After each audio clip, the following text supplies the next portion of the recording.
Bem-vindo de volta. Hoje estamos acompanhados por nosso querido amigo Ray McGovern, que passou 27 anos como oficial da CIA, presidiu as estimativas nacionais de inteligência e preparou o briefing diário do presidente. Obrigado por estar conosco. Parece que a cada poucas semanas o mundo se transforma completamente, mas eu esperava que você pudesse lançar alguma luz sobre isso, já que sua experiência na comunidade de inteligência é bastante ampla. Agora que estamos caminhando em direção a possivelmente várias grandes guerras, talvez com a Rússia, o Irã, até mesmo a China, eu queria saber se você vê alguma continuidade nesse sentido, em termos da estratégia dos Estados Unidos e da abordagem mais ampla em relação ao mundo, à Eurásia, ou se estamos testemunhando algo completamente novo nesse momento da história.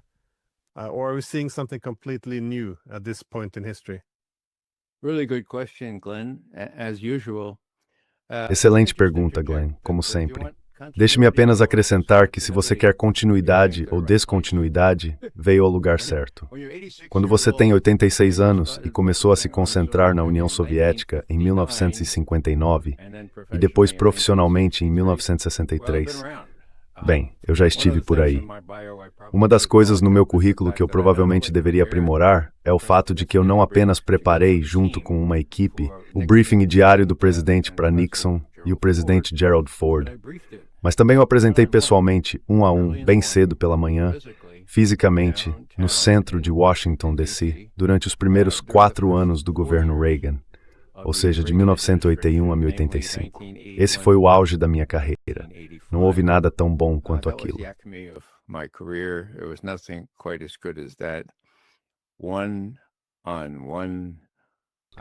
Em conversas individuais, eu pude informar os mais altos funcionários do governo Reagan.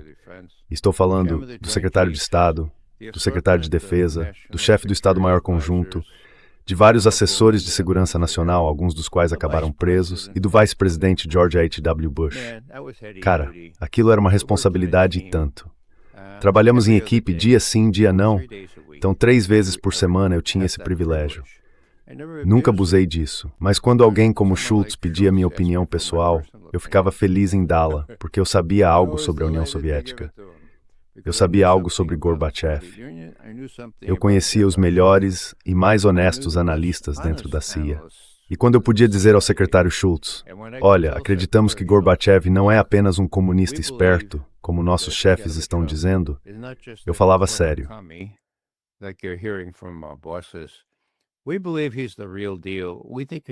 Nós acreditávamos que ele era autêntico. Achávamos que poderíamos trabalhar com ele.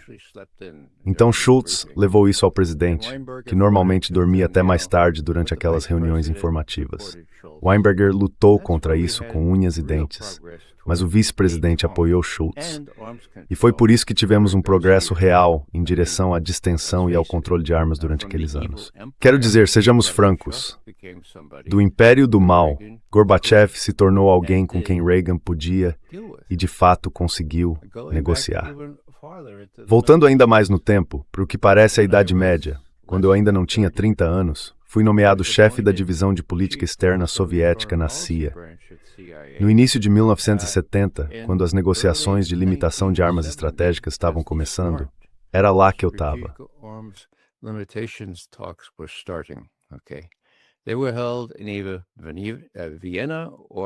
As reuniões eram realizadas em Viena ou Helsinki. Elas se alternavam. Tive o privilégio de designar uma pessoa do meu departamento para acompanhar a delegação, informá-los e, por sua vez, receber informações interessantes sobre o que estava acontecendo. Outro membro do meu departamento trabalhava com as autoridades de coleta e com o pessoal de armamentos estratégicos, que entendia de armamento. E ainda outra pessoa do meu departamento fazia relatórios para o diretor Helms na época e para os figurões em Washington sobre o estado das relações. Basta dizer que eu tinha uma ajuda excelente. Mas nós apoiávamos Kissinger e Nixon porque víamos que eles estavam no caminho certo.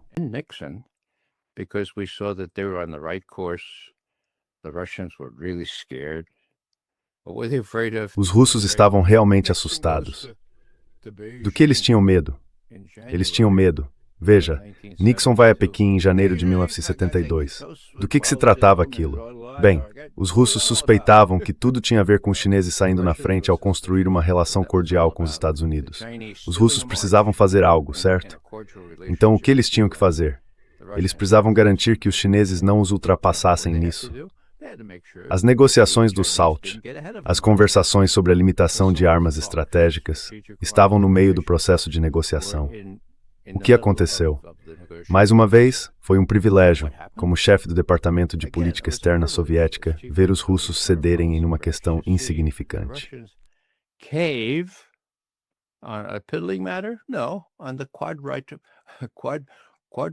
Não sobre o acordo quadripartite sobre Berlim, pelo amor de Deus. Isso foi no início de 1972. E nós podíamos dizer a Kissinger e Nixon, olha, está funcionando. Os russos não estavam apenas interessados nas limitações de armas estratégicas por seus méritos. Eles não queriam ser levados à ruína, mas também tinham medo de que os chineses conseguissem uma relação mais progressista, mais decente conosco do que eles próprios. Então, tive o privilégio de estar em Moscou em maio de 1972 para a assinatura do principal, do acordo crucial sobre armas estratégicas, o Tratado de Mísseis Antibalísticos, certo? Maio de 1972. Para aqueles que não são tão velhos quanto eu, ou mesmo quanto você, esse era um acordo muito simples.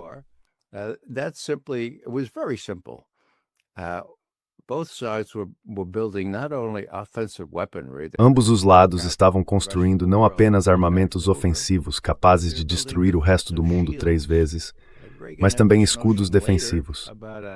Reagan depois teve essa ideia de uma forma de impedir que qualquer míssil balístico entrasse. Chamem de guerra nas estrelas, certo? Naquela época, tudo parecia viável. Não para nós, não sou especialista, mas tínhamos especialistas que você não acreditaria. Tínhamos especialistas em quem você podia acreditar, e eles diziam isso nunca vai funcionar. Nunca vai funcionar. Então conseguimos um tratado ABM com os russos, que reduziu a instalação de mísseis antibalísticos a 2 locais, um nas capitais e outro em algum outro lugar, certo? Por que apenas 2? Porque assim nenhum dos lados poderia sequer ser tentado a fazer um ataque preventivo sem perceber que sofreria consequências incríveis em retaliação, certo? Era uma espécie de equilíbrio do terror, mas era um equilíbrio, certo? 2 locais.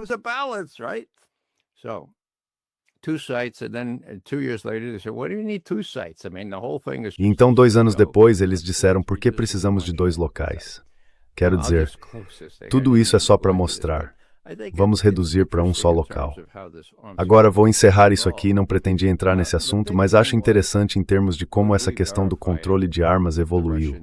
A grande pergunta era, conseguiríamos verificar se os russos trapaceassem? Certo. Kissinger veio até nós e disse, Ray, os russos vão violar esse tratado.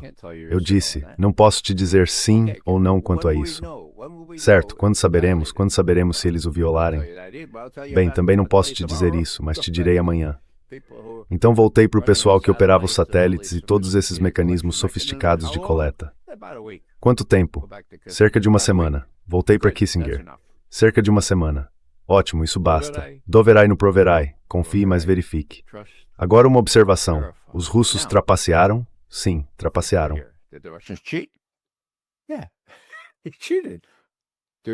Saíram em 1 semana?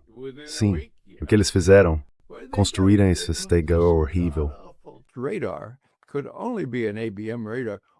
Só podia ser um radar ABM. Lá no meio da Sibéria, num lugar chamado Krasnoyarsk, se não me falha a memória. Como eles acharam que a gente não ia perceber, eu não sei. Mas conseguimos as fotos. Mostramos para o Reagan e ele disse, certo, mostrem isso aos russos.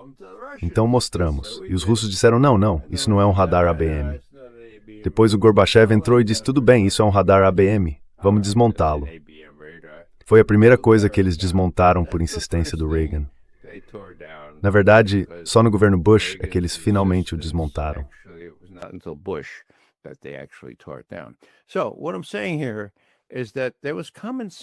O que estou dizendo aqui é que havia bom senso e certa habilidade política em negociar esse tipo de acordo, apesar de todos os impedimentos, apesar das sobrancelhas erguidas no Senado e na Câmara. Tipo, como você pode lidar com os Chicons, os comunistas chineses? Como pode esperar algo de Gorbachev ou até de Brezhnev e Kosygin? Eles são comunistas, não vão.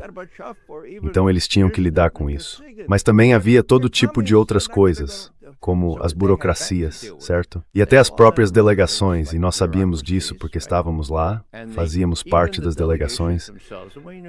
Até as delegações estavam em conflito.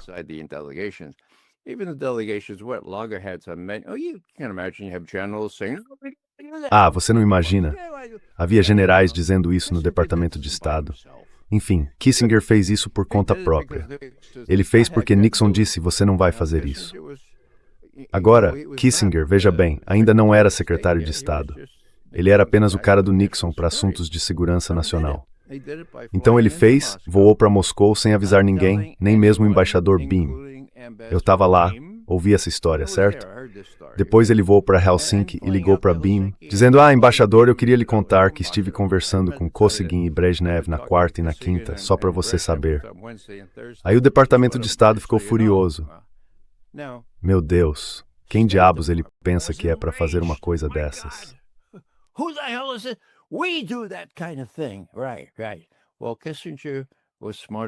Certo, certo. Bem, Kissinger foi esperto bastante para perceber que podia fazer isso sozinho, e ele era inteligente em quase tudo. E o auge disso, vou mencionar, acho que nunca te contei isso antes, mas eu estava na embaixada lá em maio, junho, julho e agosto de 1972. E quando entrei no banheiro da seção política, acima dos mictórios havia uma grande faixa que dizia Kissinger esteve aqui. Como aquele antigo Kilroy esteve aqui. Kissinger esteve aqui. A embaixada e o Departamento de Estado estavam em polvorosa. O que fez o embaixador Beam? Jake Beam, veterano, sabe, no fim da carreira, ele disse, certo, todo mundo para a bolha, vamos para a bolha.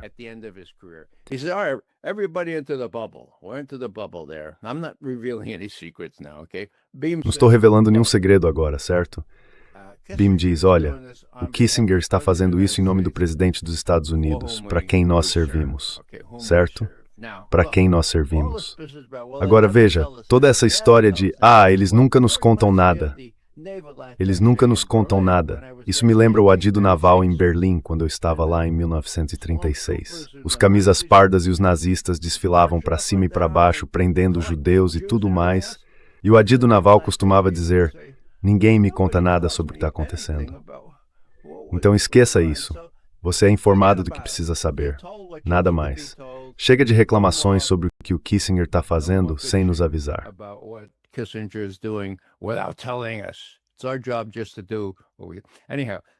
Nosso trabalho é simplesmente fazer o que, enfim, essa é uma longa história. Estávamos interessados no controle de armas por pessoas sensatas. Os russos estavam interessados por dois motivos: conter a corrida armamentista e impedir que os chineses os ultrapassassem no avanço das relações conosco. E então isso foi mudando. Reagan, quando mudou de postura, certo? Quando ele deixou de lado aquele papo de império do mal com que chamava os russos. 1983 foi um ano decisivo. Mas alguns anos depois, em Reykjavik, Gorbachev disse a Reagan, depois que já tinha uma relação razoável, veja, nós podemos nos destruir várias vezes. Você colocou mísseis Pershing na Europa Ocidental.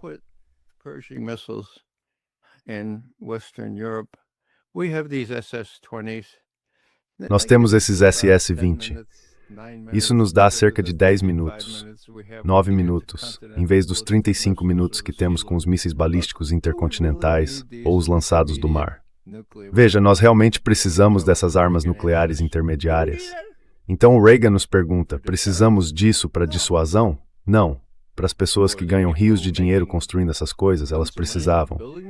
Bem, o que aconteceu foi que Reagan disse, certo, essa é uma boa ideia. Fiquei surpreso pra caramba, porque uma classe inteira de mísseis balísticos de alcance intermediário e curto foi destruída no local sob esse tratado chamado Tratado de Forças Nucleares de Alcance Intermediário. Meu bom amigo Scott Ritter foi o primeiro a chegar ao local para desmilitarizá-los.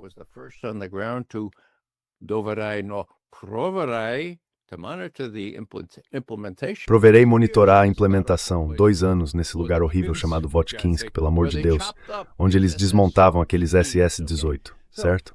Então isso foi possível e aconteceu, certo? O que aconteceu depois? O Trump chega e ele tem esse cara John Bolton meio que o aconselhando. E o Bolton diz, não precisamos desse tratado ABM. E então, sabe, eles saem do tratado ABM, que tinha sido a pedra angular da estabilidade estratégica por 30 anos. E depois, quando o Trump entra pela primeira vez, as mesmas pessoas dizem, olha, você está lidando com o tratado INIF. Então, em 2019, ao sair do cargo, Trump diz, vamos sair do tratado INIF. Então, concluindo aqui, e desculpe-me por me alongar tanto, mas eu conheço esse assunto e não há muitas outras pessoas que conhecem. É isso.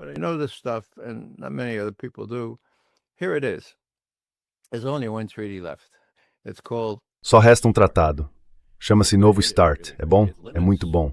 Ele limita o número de mísseis ofensivos a 1.550, se não me falha a memória, de cada lado. Certo? Agora, quando ele expira em 5 de fevereiro. Faça as contas. Isso é daqui a cerca de 3 semanas. O que Putin fez para tentar garantir que ainda houvesse algumas restrições depois que o tratado expirasse? Ele já foi prorrogado uma vez. Não pode ser prorrogado novamente segundo as disposições do tratado.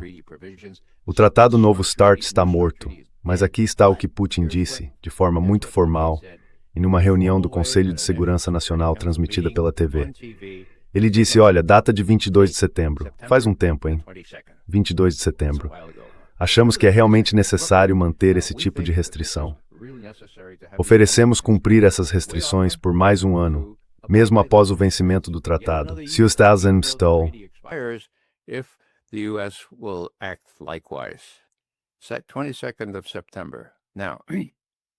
É o dia 22 de setembro. Agora, o que Trump disse sobre isso? 2 semanas depois, um jornalista perguntou a ele, e quanto àquela proposta do tratado New START? Ele respondeu, sim, isso me parece uma boa ideia, sabe? Mais recentemente ele disse, bem, se expirar, expirou. Ontem, o porta-voz presidencial do Kremlin, Dmitry Peskov, disse, por favor, vocês poderiam nos dar algo oficial sobre isso. Deem-nos algo oficial. É muito simples. Não é preciso negociar nada. É um sim ou um não. Vocês podem até fazer isso em silêncio, se quiserem. Mas, por favor, nos deem uma resposta sobre isso. O tempo está se esgotando, certo? Então, qual é a implicação disso? E vou encerrar com isso. Putin realmente não sabe se Trump é um homem independente. Ele sabe, no entanto, que Trump é extremamente irritadiço, imprevisível, volúvel e perigoso.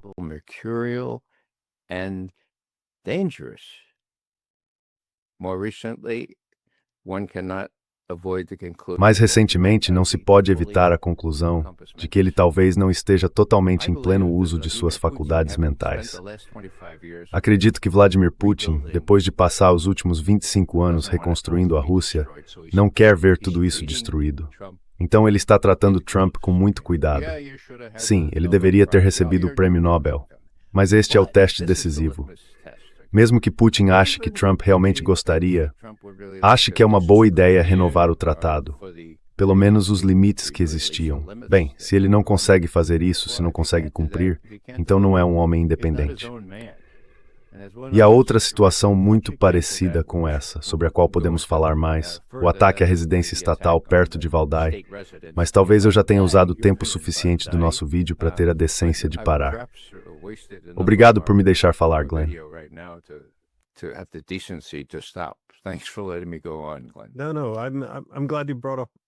Não. Fico feliz que você tenha mencionado o controle de armas, porque isso está realmente no cerne de como se aprimora a segurança real. Os estados geralmente ficam presos em um dilema de segurança, ou em uma competição de segurança. Então os Estados Unidos constroem novos mísseis para se sentirem seguros, os russos se sentem menos seguros, constroem mais mísseis, e assim começa uma corrida armamentista em que ambos os lados acabam com problemas de segurança. Essa ideia de que mais armas significam mais segurança, a história mostrou que não é o caso, por causa da competição de segurança. Mas o controle de armas, quando ambos os lados reduzem de forma efetiva, é assim que se fortalece a segurança comum. Só parece que isso está saindo de moda no momento. Você mencionou isso.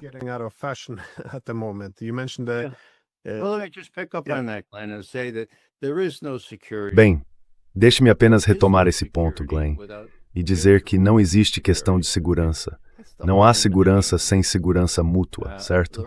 Esse é o ponto central aqui. Os russos fizeram o que fizeram na Ucrânia porque a segurança mútua estava sendo ameaçada pela OTAN ao se mover para dentro da Ucrânia e desequilibrar a balança, pelo menos na Europa, certo? Então veja, no fim das contas, esse conceito foi concretizado nos documentos da Organização para a Segurança e Cooperação na Europa. Como você sabe, nenhum país pode aumentar sua própria segurança às custas dos outros. Agora volta a John Kennedy, certo? Foi John Kennedy que eu ouvi em seu discurso inaugural.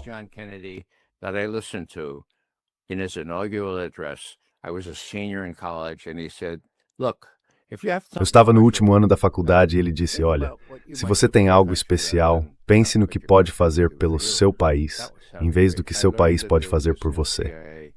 Isso soava ótimo. Descobri que havia essa nova CIA e que ela reportaria diretamente ao presidente. Truman queria que a inteligência fosse tratada de forma adequada, por isso criou a CIA. Então fiquei muito feliz em me juntar a ela. Agora, 2 meses depois de eu ter começado oficialmente na CIA, John Kennedy fez um discurso magistral na American University. Foi tão magistral que Khrushchev mandou publicá-lo integralmente no Pravda e no Izvestia.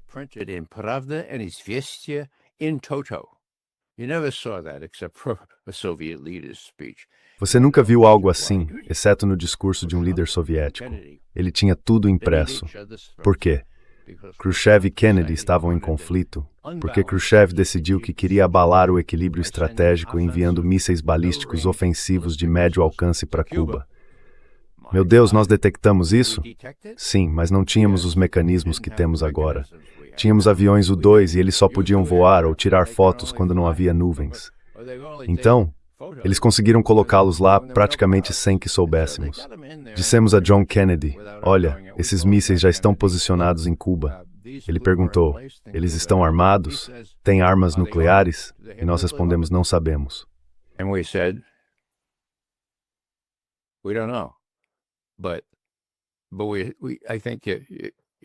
Mas acho que é preciso presumir que sim, porque nada disso faz muito sentido sem armas nucleares. Mas não sabemos.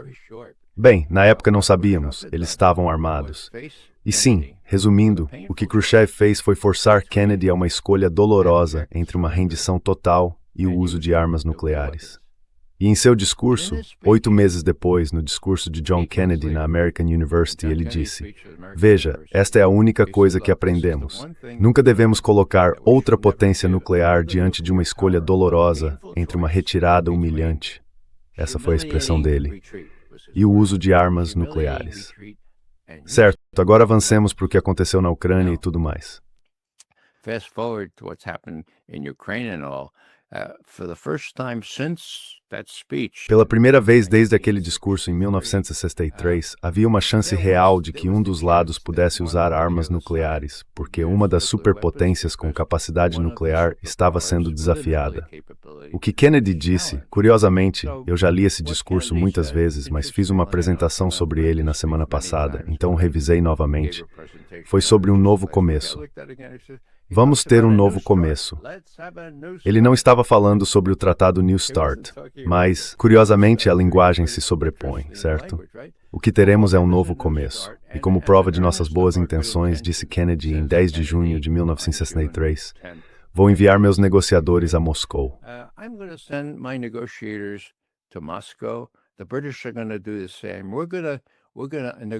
Os britânicos vão fazer o mesmo. Nós vamos negociar um tratado de proibição de testes e vamos fazer isso o mais rápido possível. Enquanto isso, não vamos testar nenhuma arma nuclear na atmosfera. Agora, todo mundo dizia, meu Deus, ele nunca vai conseguir. Olhe para o Senado, esses caras são comunistas, vamos lá. Bem, Kennedy não era um grande político, mas enviou sua equipe por todo o país, fez discursos em todos os lugares, e em menos de 2 meses, a Rússia havia ratificado o Tratado de Proibição Parcial de Testes Nucleares. Então, é possível.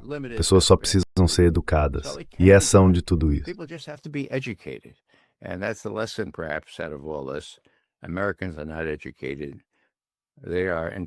Os americanos não são educados. Eles são doutrinados a acreditar que Putin e os russos são o mal encarnado, que não são dignos de confiança. E esse é o verdadeiro dano causado por essa farsa do Russiagate e por todas as outras coisas que a grande mídia propagou. As pessoas são doutrinadas. E, portanto, a situação é mais instável, como diriam os russos, como diriam os alemães. É mais incerta, mais perigosa, eu diria, do que antes. Então, um teste decisivo. Os Edazueis ou Trump serão capazes de responder, ok, sim, vamos manter esses limites por mais um ano? Ou ele não será capaz de fazer isso? Talvez ele não queira. Se eu fosse o Trump, quero dizer, se eu fosse o Putin, não faria diferença. It doesn't matter. He might love me to death, but if he can't deliver. Ele pode me amar até a morte, mas se não conseguir cumprir essa questão fundamental, se não conseguir simplesmente dizer sim para prolongar essas limitações, meu Deus, temos que nos orientar de acordo. Não queremos o tipo de corrida armamentista que estaria por vir. Mas já enfrentamos isso antes e desenvolvemos toda uma variedade de mísseis como o Air-36, o míssil Poseidon e o Burevestnik. Ameaçamos desenvolver essas armas lá em 2016. Em 2018, eu, Putin, em um discurso sobre o Estado da Nação, pelo amor de Deus, fiz uma apresentação. 6 desses sistemas de armas, certo, estamos desenvolvendo isso, vão funcionar assim. E adivinha?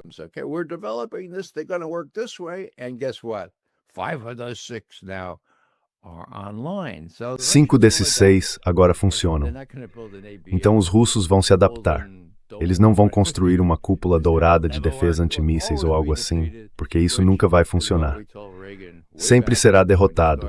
Foi o que dissemos ao Reagan lá atrás, quando ele começou a pensar na Guerra nas Estrelas. Infelizmente, o pessoal que trabalhava para Northrop Grumman e a Raytheon, e aquele pessoal da Casa Branca, convenceram o presidente Reagan. Sabe, se você concordar com Gorbachev em eliminar as armas nucleares, não poderá proteger os Estados Unidos com sua Guerra nas Estrelas. Foi assim de ruim, Glenn. Eu vi acontecer.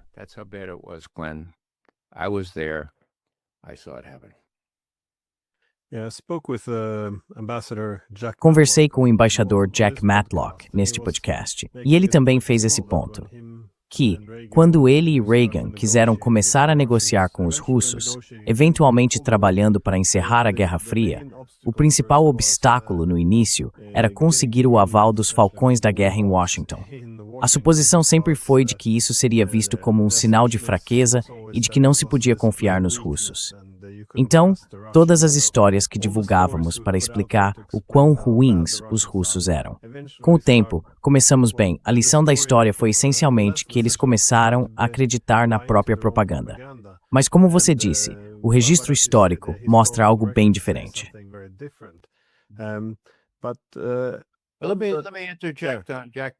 Deixe-me fazer uma observação sobre Jack Matlock, que por acaso é um grande amigo meu e a quem admiro muito. Ele entrou no campo dos estudos russos exatamente pelas mesmas razões que eu, simplesmente fascinado pela história, pela língua e por tudo mais relacionado à Rússia. Ele estava em Duke, eu estava em Fordham. Ele é 10 anos mais velho do que eu. Mas nós dois trabalhamos muito duro.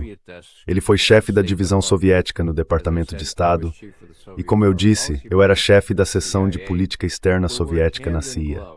Trabalhamos lado a lado para garantir que pessoas sensatas como Kissinger e outros, entendessem o que estava em jogo e como a própria política deles funcionava. Colocar a China contra a Rússia poderia e de fato funcionou, como acabou acontecendo. Agora só quero comentar que isso foi algo muito incomum para mim. Normalmente éramos nós que dizíamos ao governo, isso é loucura, ou sabe, primeiro proverbial desmanchasteres em tal iniciativa. Mas esta VGS poderiam legitimamente dizer, uau, sim, está funcionando. Eu até tenho uma recomendação do Kissinger por isso. E foi o Jack quem foi fundamental para me levar até lá para a assinatura do tratado. Sou grato ao Jack, não só por isso, mas por tantas outras coisas. Você escolheu uma boa pessoa para entrevistar.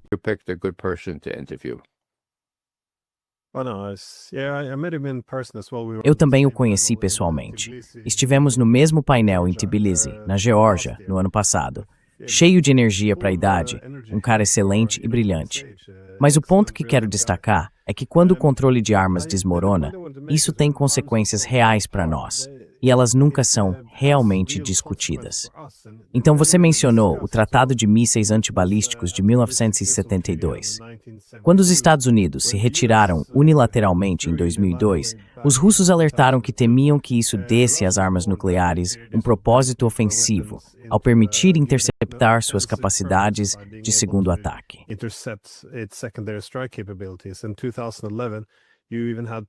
Em 2011, o próprio presidente Medvedev chegou a dizer que, se o sistema de defesa antimísseis estratégico dos Estados Unidos algum dia atingisse um nível de potência capaz de ameaçar a Rússia, então a Rússia lançaria um primeiro ataque, não um ataque nuclear, mas contra a arquitetura do sistema de defesa antimísseis. Claro que isso não é algo que eles desejem. Poderia desencadear uma guerra mundial. Então, em vez disso, desenvolveram esses mísseis hipersônicos. E, como eles podem carregar ogivas nucleares, o tempo de resposta é reduzido drasticamente. Ninguém realmente sai ganhando com isso, mas é o que acontece. Pode-se dizer o mesmo sobre o Tratado INF, que também foi abandonado.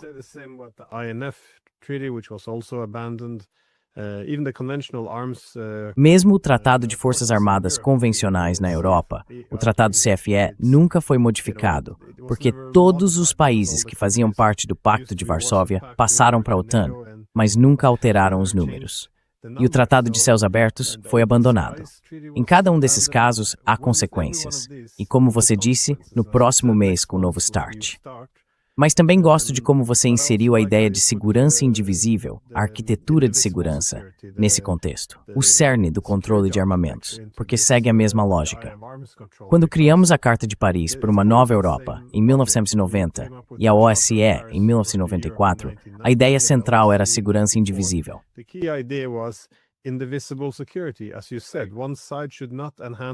Como você disse, um lado não deve aumentar sua segurança às custas do outro. Mas então, basicamente, jogamos isso fora.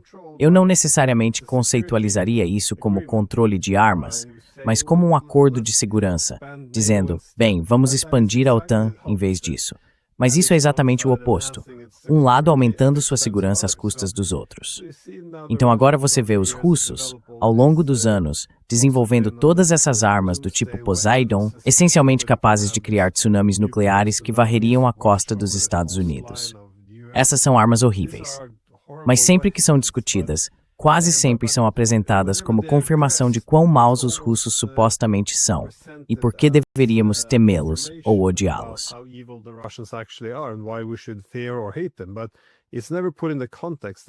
Mas nunca é colocado no contexto de que isso é uma reação a algo. É muito frustrante.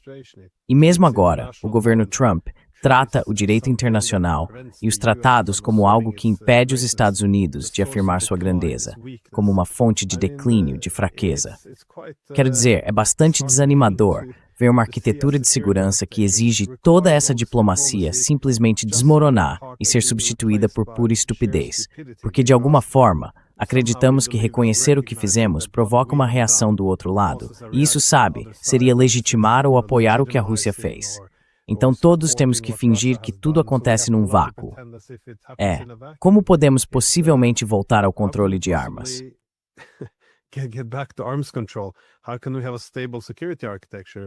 Como podemos ter uma arquitetura de segurança estável? Ou, essencialmente, como podemos acabar com a guerra na Ucrânia? Porque os russos dizem que isso é uma resposta direta ao que nós fizemos. Então é preciso abordar as causas profundas, mas é praticamente traição discutir causas profundas na Europa hoje. Pelo menos foi isso que descobri. Se você tenta dizer que ameaçamos as preocupações de segurança dos russos e que agora eles tomarão as medidas que considerarem necessárias para restaurar sua segurança, bem, agora você está apoiando invasões, está apoiando isso e aquilo.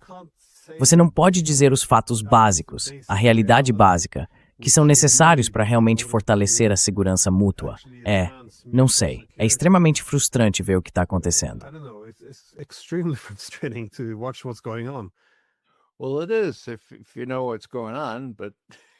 Bem, se você souber o que está acontecendo. Mas o meu ponto principal é que a maioria dos americanos não sabe o que está acontecendo. Segurança mútua, bem, em termos simples, é a regra de ouro. Não faça aos outros o que você não gostaria que fizessem com você. E no plano nuclear, isso vale em dobro, como disse Kennedy. Sabe, a pior coisa que você pode fazer é colocar outra potência nuclear diante da escolha entre uma retirada humilhante e o uso de armas nucleares. Agora, qual é a salvação? Bem, vou dizer, e espero que as pessoas não fiquem chocadas. A salvação é um sujeito chamado Vladimir Vladimirovich Putin. O que quero dizer com isso? Ele é um estadista de um tipo que nunca vi antes na história russa ou soviética. Ele é cauteloso.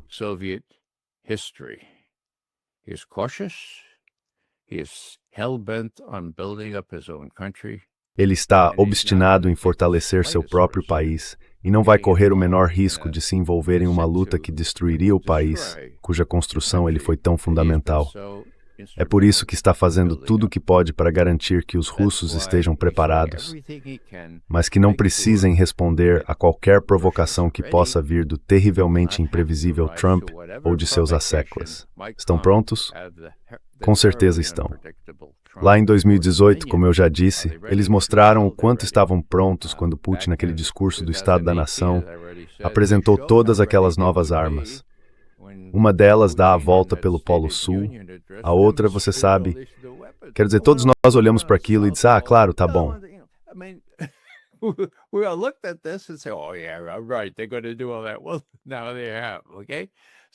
Eles vão fazer tudo isso. Bem, agora fizeram. Ok, então a segurança mútua é a chave.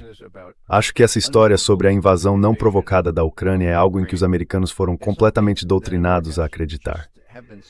Eu já usei a palavra lavagem cerebral no passado, mas alguém me lembrou de um certo filme. Então, sabe, não diga mais lavagem cerebral, diga apenas doutrinados. Ok, então todos foram doutrinados a acreditar no pior sobre os russos.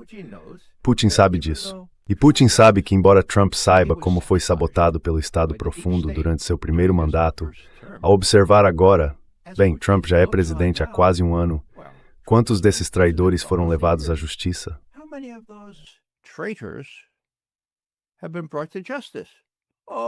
Bem, um deles foi indiciado. Sim, depois o Trump. Nomeou uma advogada que sabia tudo sobre correr atrás de ambulâncias. E, aliás, ela era muito bonita. Aí ela cometeu um erro. Então, até agora, o Comey saiu ileso. E o John Brennan, culpado como pecado por toda essa história da Rússia, o tal do Russiagate. Bem, alguém disse que o Legislativo, o Congresso, o indicou para ser submetido a um grande júri, uma acusação formal, sabe? Mas não ouvi mais nada sobre isso. Então, o que estou tentando dizer é que estou pressionando e observando isso.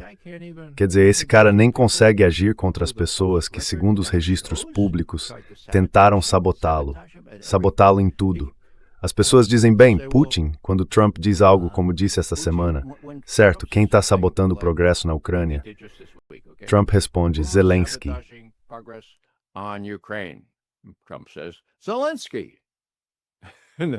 E o New York Times diz, é o que o Putin diz. Acontece que também é verdade, mas não importa, certo?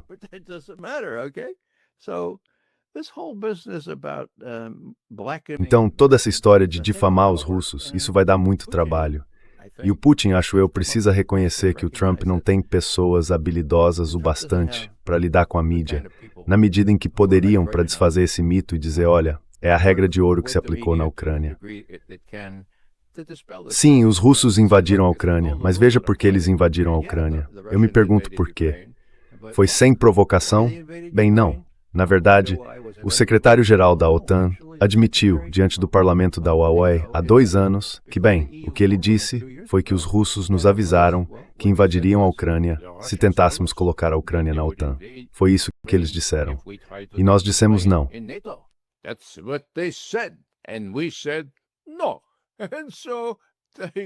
E então eles invadiram a Ucrânia, mas conseguimos a ampliação da OTAN, porque não a Noruega, mas a Finlândia e a Suécia aderiram. Assim ganhamos 2 novos membros. Enquanto isso, 500.000 de jovens ucranianos foram mortos no campo de batalha.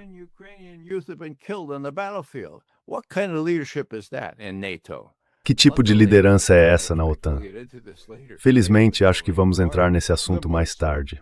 A OTAN está se desintegrando, cada vez mais. Como os dinamarqueses agora também estão enviando 5 ou 6 soldados para a Groenlândia, acho que até a Noruega está contribuindo, junto com seus vizinhos escandinavos, para mostrar como são fortes, enviando um batalhão, ou talvez um pelotão ou uma companhia, para a Groenlândia. A OTAN está se desintegrando. Agora, foi o Putin que planejou tudo isso. Não, ele não planejou tudo isso. Mas ele tem que lidar com isso. E eu vejo meio que se vangloriando com seus compatriotas, dizendo, olhem, não vamos exagerar, está indo muito bem. A OTAN está se desintegrando. Se Trump tentar tomar a Groenlândia à força, bem, o que vai acontecer então?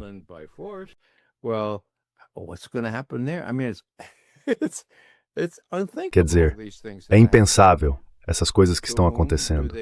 A quem elas beneficiam? A Rússia. Então estamos apenas observando e dizendo, tudo bem, estamos vencendo na Ucrânia. Gostaríamos de ter um acordo maior que leve em conta nossos interesses centrais. Mas se não conseguirmos isso, tudo bem, ainda estaremos vencendo e teremos que lidar com isso de outra forma. Então aqui temos Witkoff e Jared Kushner voltando a Moscou, pelo que dizem os relatos, em mais ou menos uma semana. Por quê? Bem, porque Trump aparentemente quer que Putin pense que ele realmente gostaria de ter um acordo sobre a Ucrânia. E eu acredito que ele gostaria mesmo.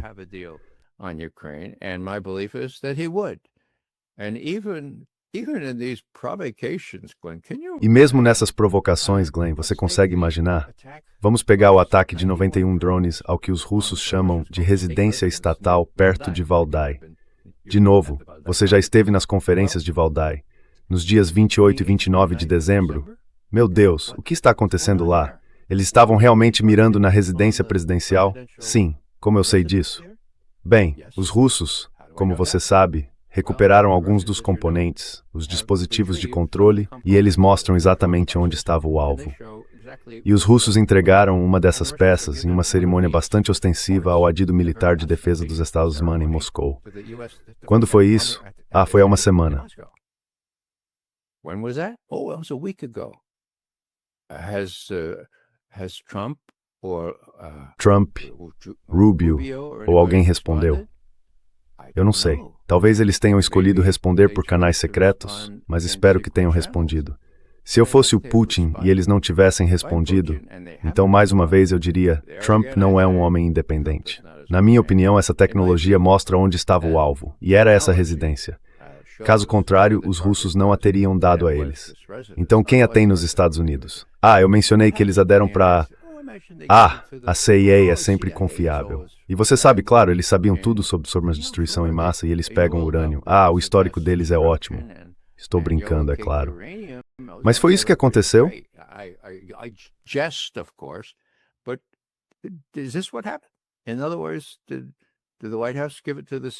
Em outras palavras, a Casa Branca entregou isso à CIA e depois meio que abafou o caso e disse, agora vejam se conseguem ajeitar isso para podermos dizer que Putin mentiu?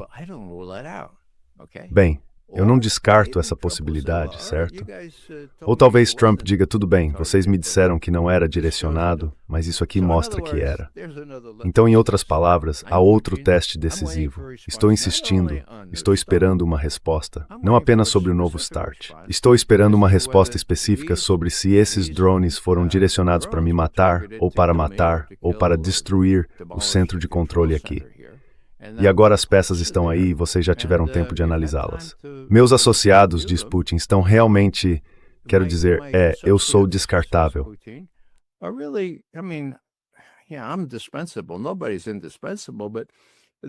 Ninguém é indispensável, mas o que eles estão realmente dizendo é, ei, Vladimir Vladimirovich, vamos lá, pelo amor de Deus, eles estão tentando te matar agora. Você ainda vai lidar com essas pessoas? Bem, a maioria das pessoas teria pensado que a resposta seria não. E, no entanto, temos Lavrov, o ministro das Relações Exteriores, no mesmo dia em que esses drones foram abatidos, 91 deles em direção a Valdai. No mesmo dia, ele disse, agora isso não nos impede. Isso não nos impedirá de ter discussões bilaterais com os Estados Unidos. São os ucranianos que fazem esse tipo de coisa. Vamos tratar disso com os ucranianos. ainda estamos dispostos a conversar com os Estados Unidos. E isso foi reiterado por Lavrov novamente há cerca de 5 dias. Então, como entender tudo isso? Talvez isso seja simplista, ok? Mas aqui está o silogismo.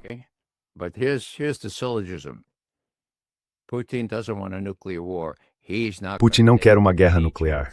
Ele não vai correr o risco de que Trump seja provocado, ou que alguém mais seja provocado, a entrar numa guerra nuclear. Portanto, precisamos ser muito cuidadosos com isso. E se pudermos chegar a um acordo sobre a Ucrânia, vamos fazer isso.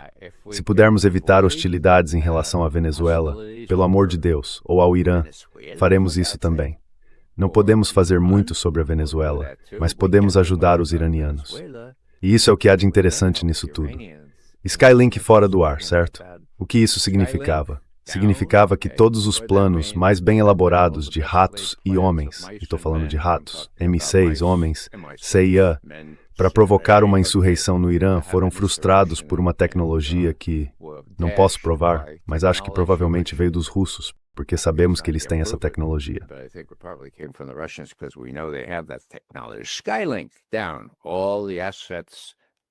Skylink fora do ar, todos os recursos meio que desconectados. Então, há muita coisa acontecendo. Mas quando eu disse que a salvação é o Putin, eu realmente acredito que ele não vai ser provocado, a menos que precise ser. Quando o próprio povo dele, quando russos, estão sendo mortos na Ucrânia, e ele percebe que isso é apenas o começo, o início de mais avanços da OTAN, então ele age. E sabe, se alguém disser, isso não teve nada a ver com a OTAN, eu não posso concordar. Você tem o chefe da OTAN, Jens Stoltenberg, acho que você provavelmente o conhece, Glenn Diesing, acho que ele é um dos seus conterrâneos, dizendo, os russos nos disseram que teriam que invadir a Ucrânia se continuássemos expandindo a OTAN. E nós dissemos, não. E então ele invadiu a Ucrânia. Essas são as palavras dele. Pode conferir.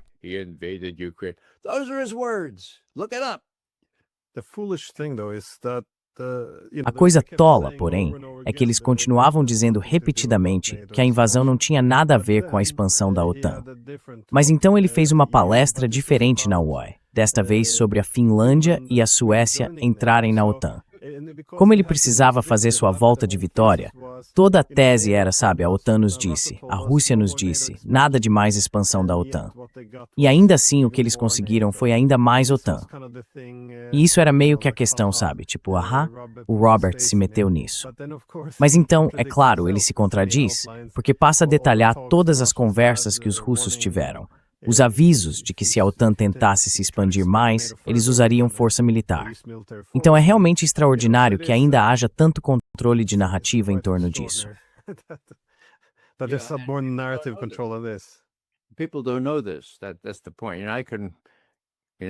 As pessoas não sabem disso. Esse é o ponto. Eu posso em toda entrevista mencionar e citar Jens Stoltenberg, mas parece que, você tem as Rachel Maddows deste mundo, que tem um público muito maior do que o resto de nós. E talvez devêssemos dizer uma palavra sobre confiança e algo que surge em relação ao tempo de alerta. Você mencionou isso. Nós mencionamos isso em termos do Tratado de Forças Nucleares de Alcance Intermediário, que teria reduzido o tempo de alerta para cerca de 10 minutos. Em outras palavras, 10 minutos para os mísseis Pershing atingirem Moscou ou para os ICBMs e SS-20s de Moscou. 10 minutos. Então eles se livraram de tudo isso, certo? E de repente você tem os Estados Unidos construindo bases de radar, certo? Locais de mísseis antibalísticos na Polônia e na Romênia. Poland and in Romania. Whose idea was that? It was the idea of Robert. De quem foi essa ideia? Foi ideia do Robert Gates, o secretário de Defesa, que aliás era uma das pessoas que trabalhavam para mim lá no início de 1976. Ele não recebeu uma avaliação de desempenho muito boa porque era tão descaradamente ambicioso que acabou se tornando uma influência perturbadora no setor. Enfim, foi ideia dele. Então, quando os tchecos disseram, bem, não queremos nos envolver nisso, os poloneses na sala disseram, nós colocaremos eles em navios. Sim, colocaremos em navios. Colocaremos em navios. E então alguém perguntou, os russos não vão se opor a isso? A resposta famosa de Gates a essa pergunta, que está em seu diário, e eu tive que ler tudo isso, está aqui. Ele diz: fazer os russos felizes nunca esteve no topo da minha lista de tarefas. Apenas uma pequena vinheta. Just a little vignette. I met Gorbachev before he died. Conheci Gorbachev antes de ele morrer, há cerca de 10 anos, em uma cerimônia no Kremlin. Entrei com segurança, fui até ele e disse: sou Ray McGovern, trabalhei para a SAIA. O nome Robert Gates surgiu e ele disse: você conhece Robert Gates? Eu respondi: sim, mande lembranças para ele, que significa envie meus cumprimentos. E essa foi o fim da conversa. Então Gates estava de lado. Enfim, voltando ao INF, certo? Você tem essas coisas na Romênia e na Polônia. Agora, qual é o grande problema aí? São locais de defesa antimísseis. Não sabemos. Os russos sabem? Não, não sabem. Por quê? Bem, porque são essas coisas horríveis com tampas. Elas ficam em pé, têm tampas e você não consegue ver o que há dentro. E quantas dimensões? Essas são as dimensões. What about the dimensions? Those are the dimensions. Yeah, they have some ABM things, but they also sim, eles têm algumas coisas de defesa antimísseis, mas também têm as mesmas dimensões. Para mísseis de cruzeiro, as mesmas dimensões para todos os tipos de outros mísseis. Então a resposta curta é: os russos não têm como saber o que há dentro desses contêineres, certo? Agora, de novo, Polônia, Romênia. E vou mencionar mais uma vez, acho que já disse isso antes, mas isso foi, ao que me parece, uma desonestidade suprema, uma falta de confiança. Quando as negociações iam começar, antes de os russos invadirem a Ucrânia, Biden e Putin haviam concordado que começariam em Genebra nos dias 9 e 10 de janeiro de 2023. Eles haviam conversado sobre isso e concordado em meados de dezembro de 2022, certo?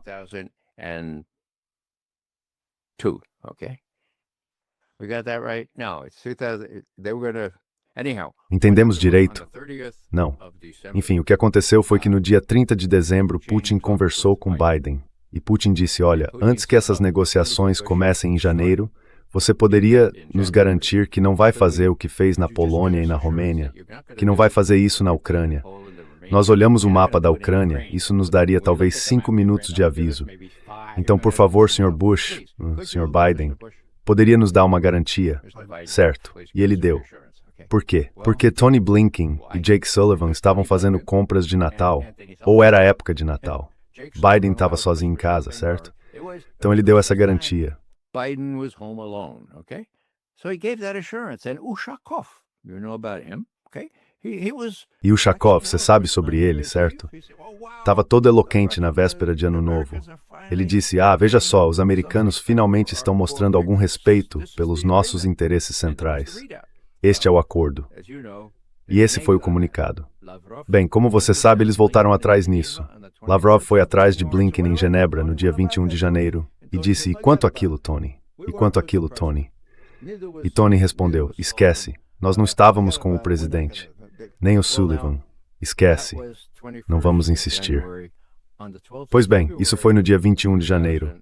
Em 12 de fevereiro de 2022, logo antes da invasão, qual foi a última conversa entre Biden e Putin? What was the last talk between Biden and Putin?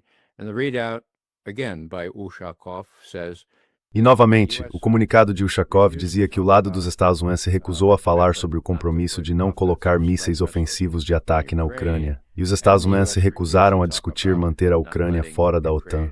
Em 12 de fevereiro, menos de 2 semanas depois, ocorreu a invasão da Ucrânia. Não foi o único motivo, mas a questão era confiança, certo? Não havia confiança entre o regime senil de Biden e Putin. Quando Trump assumiu, meu Deus, ele demonstrou interesse em todas essas questões.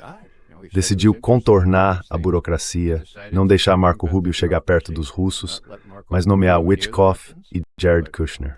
Então havia alguma esperança nisso. So there was some hope on that, but I'm trying to re-trigger my mind now. Mas estou tentando reorganizar minha mente agora e dizer: se eu fosse o Putin e visse que Trump está ou não disposto, ou é incapaz, de dizer sim para prolongar as limitações do Tratado New START por apenas 1 ano, e se ele não está disposto a admitir o fato de que a tecnologia ocidental, quase certamente desenvolvida pelo Departamento de Defesa dos Estados Unidos, foi responsável por tentar me matar. E Trump não está disposto a reconhecer isso. Bem, então acho que Putin tem que dizer bem, sabe? Ainda vamos tentar encontrar alguma solução sobre a Ucrânia, mas não podemos confiar nesse cara, porque mesmo que ele queira negociar conosco, ele não é dono de si mesmo. E isso é algo realmente, realmente importante.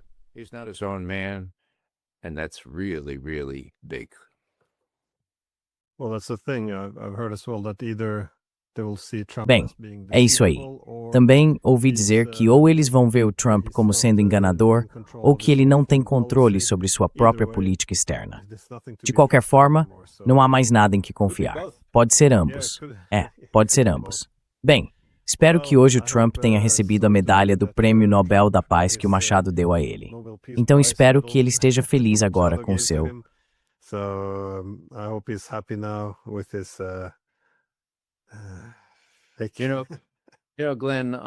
Sabe, Glenn, sobre o Prêmio Nobel da Paz, eu já disse, e vou continuar dizendo, o óbvio, que é que Trump não é apenas delirante, mas também um narcisista como raramente vemos neste mundo.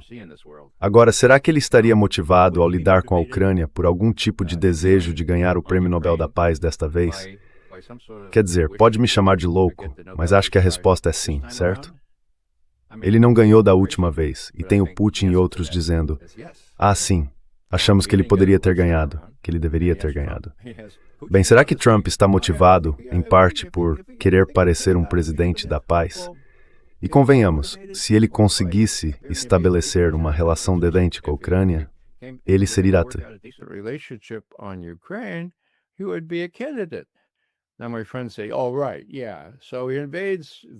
Agora meus amigos dizem, certo, então ele invade a Venezuela, XYZ. Vamos lá, Ray. Eu não sei se ele é um narcisista ou se realmente consegue distinguir entre essas outras coisas. Acho que parte da motivação dele em tentar resolver isso, o que 8ª, 9ª, 10ª guerra, fala sério, em parte, querer ser um presidente da paz e colocar o nome dele não só na medalha que foi dada a outra pessoa, mas também em uma nova medalha neste ano. Agora, eu acho que esse é o fator determinante. Não, mas não acho que possa ser ignorado, porque o homem é narcisista. Bem, nosso narcisista serve como adjetivo, porque é daí que se originam muitas coisas ruins.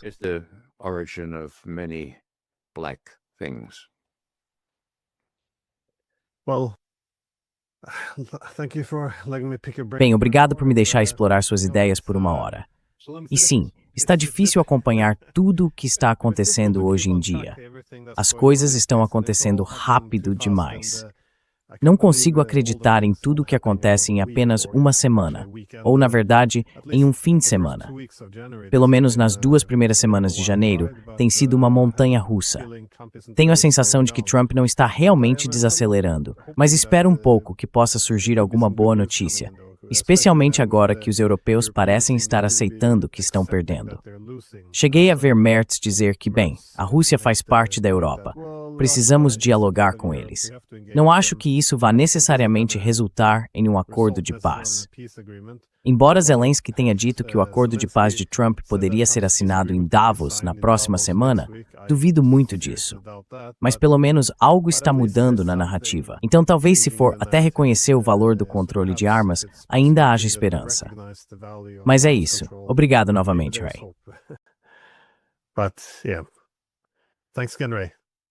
Obrigado, Glenn. Muito obrigado.